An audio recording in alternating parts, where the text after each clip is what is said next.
যে আরেকটা আওয়ামী লীগ, আরেকটা শেখ হাসিনা বাংলাদেশে কখনোই তৈরি না হোক। পুরো পৃথিবীব্যাপী আমরা একটা তরুণ শক্তি বা একটা তারুণ্যের জোয়ার আসলে দেখতে পাচ্ছি। এখন এই তারুণ্যের জোয়ারকে আমাদেরকে ইতিবাচকভাবে ইতিবাচকভাবে কাজে লাগাতে হবে, উদ্ভাবনী এবং সৃজনশীল শক্তিতে রূপান্তর করতে হবে।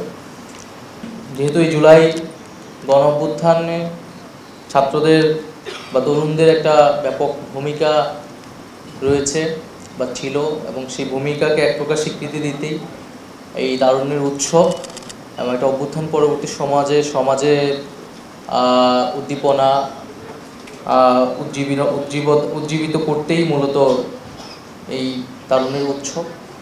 এবং যেটা বলা হলো যে আমাদের নানা ধরনের ট্রমার মধ্য দিয়ে আমাদের সোসাইটি আছে, আমাদের তরুণরা এই আন্দোলনে যারা অংশগ্রহণ করেছে, শহীদ পরিবার বা আহত যারা রয়েছে, এবং হয়তো এই একটি তারুণ্যের উৎসব দিয়ে হয়তো এই আমাদের যে আকাঙ্ক্ষা সেটা বাস্তবায়ন হওয়া সম্ভব না, বা এই মানুষের সে আনন্দ ফিরানোও সম্ভব না। কারণ আমরা যে রক্তক্ষয়ী যুদ্ধের মধ্য দিয়ে গিয়েছি, যে আত্মত্যাগের মধ্য দিয়ে গিয়েছি, ফলে আমাদের হয়তো এই তারুণ্যের উৎসব আমাদের আরও সামনের দিকে এই ধরনের প্রকল্প, এই ধরনের কর্মসূচিগুলো করতে হবে।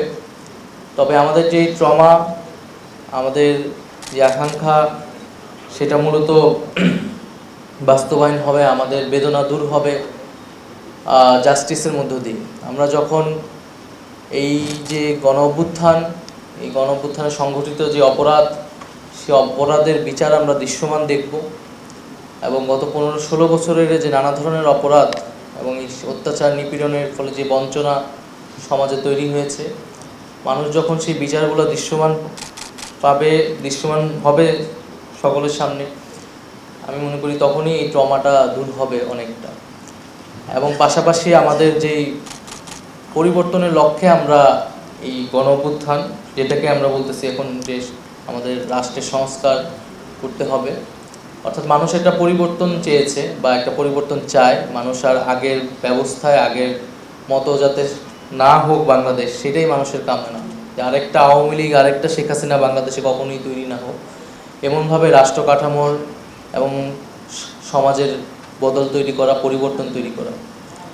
ফলে আমাদের যে গণতান্ত্রিক প্রতিষ্ঠানগুলো ধ্বংস হয়েছে, সেই প্রতিষ্ঠানগুলোকে একটা ভিত্তি দেওয়া, আমাদের মানুষের যে মত প্রকাশের অধিকার ভুলণ্ঠিত হয়েছে, আমাদের মিডিয়ার স্বাধীনতা, এই সব কিছুই এমন একটা সিস্টেমের ভিতরে আনা যাতে ভবিষ্যতে এই স্বাধীনতার যাতে বাধা দেওয়াটা এত সহজ না হয়। ফলে সেই পরিবর্তনের লক্ষ্যেই আমরা এগিয়ে চলছি। ফলে আমি মনে করি এই বিচার এবং পরিবর্তন, সংস্কার, এটি যত দৃশ্যমান হবে তত সমাজে আমাদের ট্রমাটা দূর হবে, আমাদের যে আনন্দ উজ্জীবনা, আমাদের যেটা বিজয়ের আনন্দ আমরা 5 তারিখে অনুভব করেছিলাম, সেই অনুভূতি আমাদের মধ্যে আবারও ফিরে আসবে। তো সেই জায়গা থেকে আমাদের তারুণ্যের উৎসবকেও আমি ধন্যবাদ জানাচ্ছি ওই কর্মসূচির জন্য। আর পাশাপাশি আমাদের এই গণ অভ্যুত্থানের যে নানামুখী আকাঙ্ক্ষা তৈরি হয়েছে এবং তরুণরা যে জেগে উঠেছিল, এইটা শুধু বাংলাদেশ না, আমরা জানি পুরো পৃথিবী এটাতে আলোড়িত হয়েছে। এই গণ অভ্যুত্থান পৃথিবীর অন্যান্য দেশেও গণ অভ্যুত্থান বা ছাত্র গণ আন্দোলনে প্রভাব বিস্তার করেছে। ফলে পুরো পৃথিবীব্যাপী আমরা একটা তরুণ শক্তি বা একটা তারুণ্যের জোয়ার আসলে দেখতে পাচ্ছি। এখন এই তারুণ্যের জোয়ারকে আমাদেরকে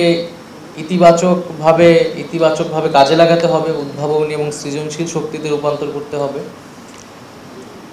তাহলে আমাদের দেশ আসলে উপকৃত হবে। তরুণরা এই গণ অভ্যুত্থানের অংশগ্রহণের মধ্য দিয়ে আসলে তারা বলে দিয়েছে যে এই যে বাংলাদেশ, নতুন বাংলাদেশ বা গণ অভ্যুত্থান পরবর্তী বাংলাদেশে তাদের যে প্রতিনিধিত্ব এবং হিস্সা আসলে লাগবে। তরুণরা এতদিন সহ্য করেছে, এবং যেহেতু আমাদের পূর্ববর্তী প্রজন্ম, তাদের এক প্রকার ব্যর্থতার ফলেই আমাদের স্কুল কলেজ মাদ্রাসা শিক্ষার্থীদের নেমে আসতে হয়েছে। ফলে আগামীর বাংলাদেশের আসলে যে কোনো ধরনের সিদ্ধান্ত এই বাংলাদেশের কোন দিকে যাবে, সেখানে অবশ্যই তরুণরা একটা গুরুত্বপূর্ণ ফ্যাক্টর। ফলে এই তরুণদের আকাঙ্ক্ষা মানে যে কোনো সরকার বা যে কোনো রাজনৈতিক দল যারাই এই আকাঙ্ক্ষাকে ধারণ করতে পারবে তারাই আসলে সফলতা পাবে বলে আমি মনে করি।